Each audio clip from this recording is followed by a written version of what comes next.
안녕하세요. 오늘은 이제이유 시험 점수에 대해서 이야기를 해보려고 합니다. 물리라는 과목에만 국한된 이야기는 아니고요. 전체적인 이제이유 시험의 채점 방식과 득점에 대한 이야기입니다. 오늘 내용은 이제이유 수험생이라면 알고 있으면 좋으니까 스킵 없이 시청해보세요. 자, 이제이유 점수에 관해서 여러 가지 소문이 있죠. 무슨 과목은 몇 개 틀리면 몇 점 정도 나온다. 다 찍어도 몇 점은 나온다. 물리라는 과목에서는 어떤 파트는 배점이 큰 편이다, 작은 편이다, 이런 소문이 있어요. 맞죠? 저도 이제 비슷한 말을 수업 때 아주 가끔 하기도 합니다만, 엄밀히 말하면 점수에 대해서 누가 어떤 말을 하든 정확한 말은 하나도 없다고 보시면 돼요. 물론 저 포함해서요. 그 점수에 대해서 정확하게 얘기를 할 수 있는 사람은 자소의 이제 내부자의 일부밖에 없을 거예요. 그래서 저도 이런 식의 얘기를 자주 하는 편은 아니에요. 자, 그러면 점수에 대해서 왜 정확한 얘기를 할 수 없는지, 그리고 어디까지는 그나마 합리적으로 생각을 해볼 수 있는지 이번 영상을 통해서 설명을 해볼게요.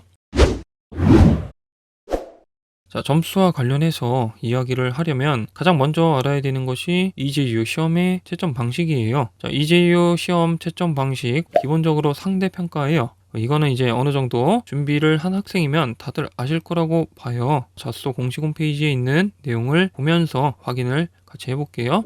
이게 자소 공식 홈페이지의 글인데요. 득점 등화 방식으로 채점한다라고 되어 있죠.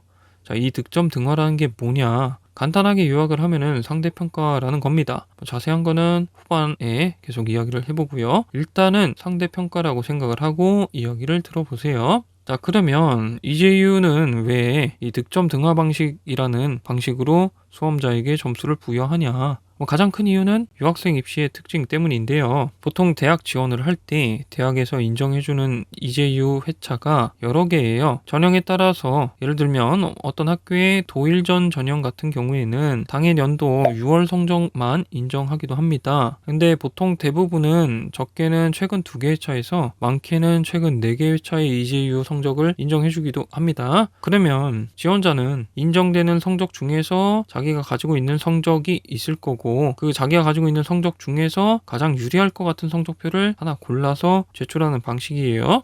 물론 실제로 뭐가 유리할지는 모르는 거죠. 지원자가 이제 각자 그거는 알아서 판단을 해서 골라서 제출을 하게 될 겁니다. 자, 그런데 이런 식으로 지원을 하게 되면은 대학 입장에서 학생을 선발하기가 좀 쉽지가 않겠죠. 왜? 지원자마다 제출한 이제이유 성적이 서로 다른 회차인 경우가 많을 테니까요. 예를 들어서 생각을 해봅시다. 예를 들어서 어떤 대학의 어떤 학과에 유학생을 5명을 선발할 예정이야. 이 전형에서는 작년 11월 성적까지 인정을 해준다고 해볼게요. 근데 거기에 25명이 지원을 했다고 합시다. 그래서 한 8명은 올해 6월 성적, 그리고 15명은 올해 11월 성적, 그리고 나머지 2명은 작년 11월 성적으로 지원을 했다고 생각을 해봅시다. 그러면 이 성적표들을 보고 학생을 비교해가지고 선발을 해야 되는 대학 입장에서는 상당히 곤란함이 있죠. 회차가 다른 성적표끼리 비교를 해가지고 우열을 가려야 되잖아요. 그죠?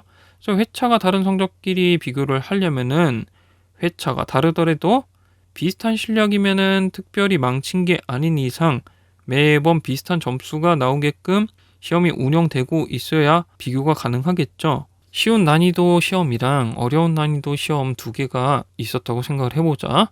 자, 근데 실력이 비슷한 사람 둘이 다른 시험을 응시를 했다고 생각을 해봐요. 쉬운 쪽을 응시한 사람이 맞춘 개수가 아무래도 더 많겠죠. 실력은 비슷하다 할지라도. 그죠? 근데 그렇다고 해서 쉬운 시험에 응시한 사람이 받게 될 점수가 더 높으면 안 된다는 얘기예요. 그러니까 맞춘 개수가 많다고 점수가 무조건 높게 나오는 식으로 배점이 깔려 있으면 안 된다는 얘기입니다. 즉, 점수라고 하는 숫자에 시험 난이도에 의한 유불리로부터 나오는 영향 같은 게 최소화되어 있게끔 시험이 운영돼야 된다라는 얘기예요. 물론 학생을 뽑을 때 이제이유 점수뿐만 아니라 면접, 구두시문 혹은 본고사가 따로 있을 수도 있겠죠. 근데 그거는 그거대로 모아서 진행을 하면 되는 거고, 우리는 지금 이제이유 점수만 얘기를 해보자 라는 얘기입니다.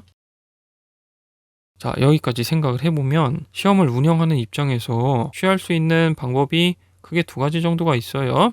일단 첫 번째로 시험을 매번 기가 막히게 동일한 난이도가 되게끔 출제를 하면 돼요. 전체적인 난이도도 그렇고 문항별로 난이도도 다 비슷하게끔 늘 심혈을 기울여서 만들면 되겠죠. 자, 그래서 어떤 시험에서 12개 정도 맞출 실력이면은 다른 시험지에서 응시를 하더라도 비슷하게 12개 정도 맞출 수 있게끔 출제가 되면 됩니다.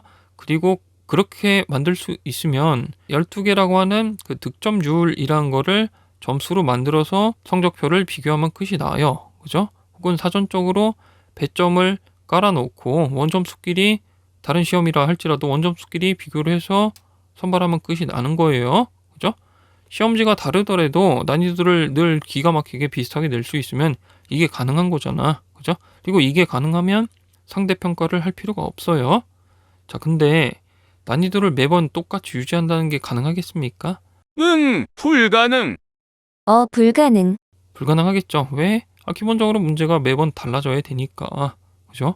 자, 그러니까 시험들이 상대평가를 많이 취하는 거겠죠. 물론 너무 터무니없는 난이도 변화는 없겠지만 조금씩 들쭉날쭉한 거는 피할 수 없는 거다라는 얘기죠.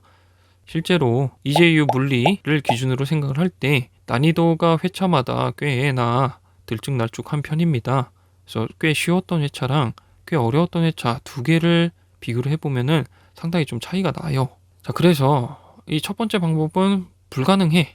그러면 어떻게 해야 난이도가 다른 회차 성적표끼리 비교가 가능하게끔 만들 수 있을까? 두 번째 방법을 생각을 해봅시다.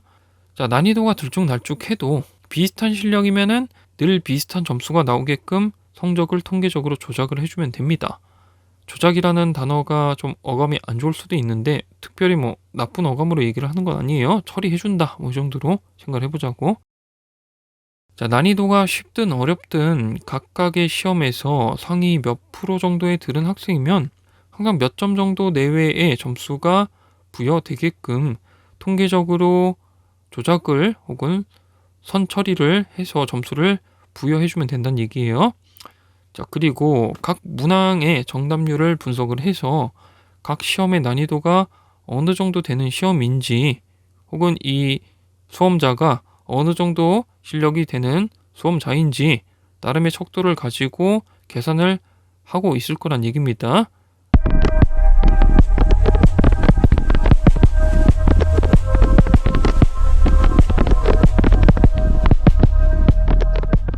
자, 그러면 이쯤 되면 이제 눈치는 채셨죠?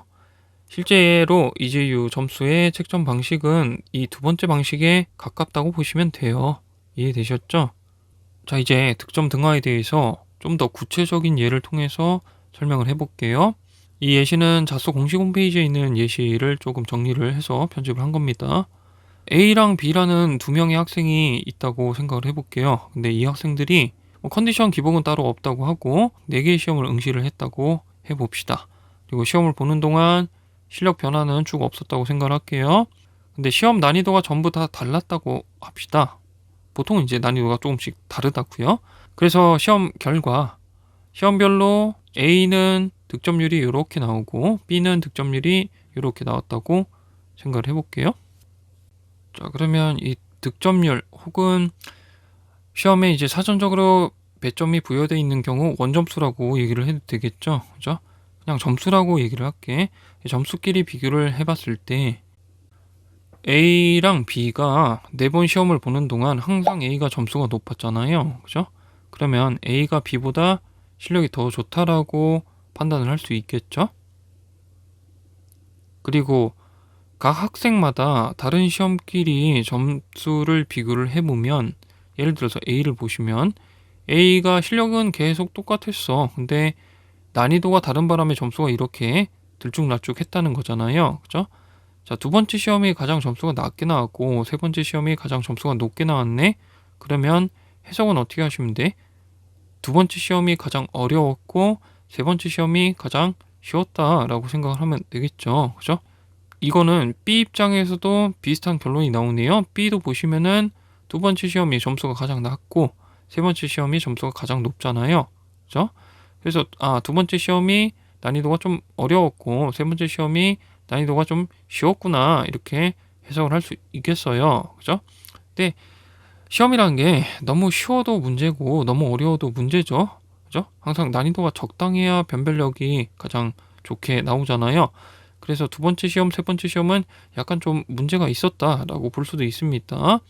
자, 그 다음에 각 시험별로 학생끼리 점수를 비교를 해볼게요. 예를 들면 첫 번째 시험에서 A랑 B 점수를 비교해보면 25점이 차이가 나잖아요. 근데 네 번째 시험 보시면은 A랑 B 점수 비교해보니까 6점 차이가 납니다. 그죠? 근데 A는 4개 시험 보는 동안 실력 똑같았고 B는 B대로 4개 시험 보는 동안 실력 똑같았어. 첫 번째 시험에서는 근데 25점 차이가 나는 것처럼 보이고 네 번째 시험에서는 6점 차이가 나는 것처럼 보인다는 얘기잖아요.